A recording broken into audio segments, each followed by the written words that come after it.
काटे में लागल बा। हम बउआ के पापा सखी गेहूं काटे में लागल बा। हाथ जोइत में देबा मीना उठल ली चाटे में लागल बा। हम बउआ के पापा सखी गेहूं काटे में लागल बा। हम बउआ के पापा सखी गेहूं काटे में बाझल बा। गेहूं काटे में बाझल बा। हम बउआ के पापा गेहूं काटे में बाझल बा। केतनो थिराई बाकी बुझला ना बात हो।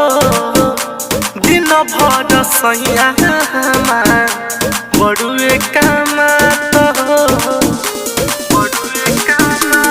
सखी केतनो धीराई बाकी बुझला ना बात हो।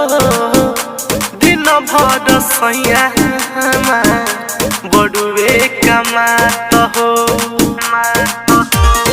चुमे लकनवा के बाली तू डले है बउआ के छागल बा। हम बउआ के पापा सखी गेहूं काटे में लागल बा। हम बउआ के पापा सखी गेहूं काटे में लागल बा।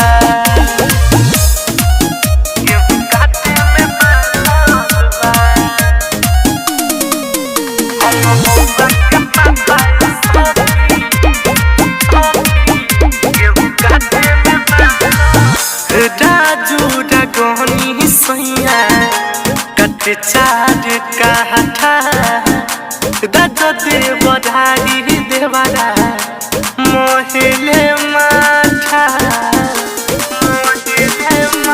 सखी राजू डगनी सैया कटे चार काठा। बीके सदा चारो जो मोहिले माथा। हाथ चिखेले चल के टिकोड़ा भइल हमर पप्पा गलबा। हम नलहका के पापा सखी गेहूं काटे में लागल बा।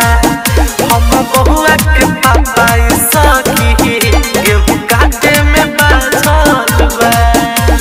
रागनी रिकॉर्डिंग स्टूडियो चिरचिरिया चौक नेपाल।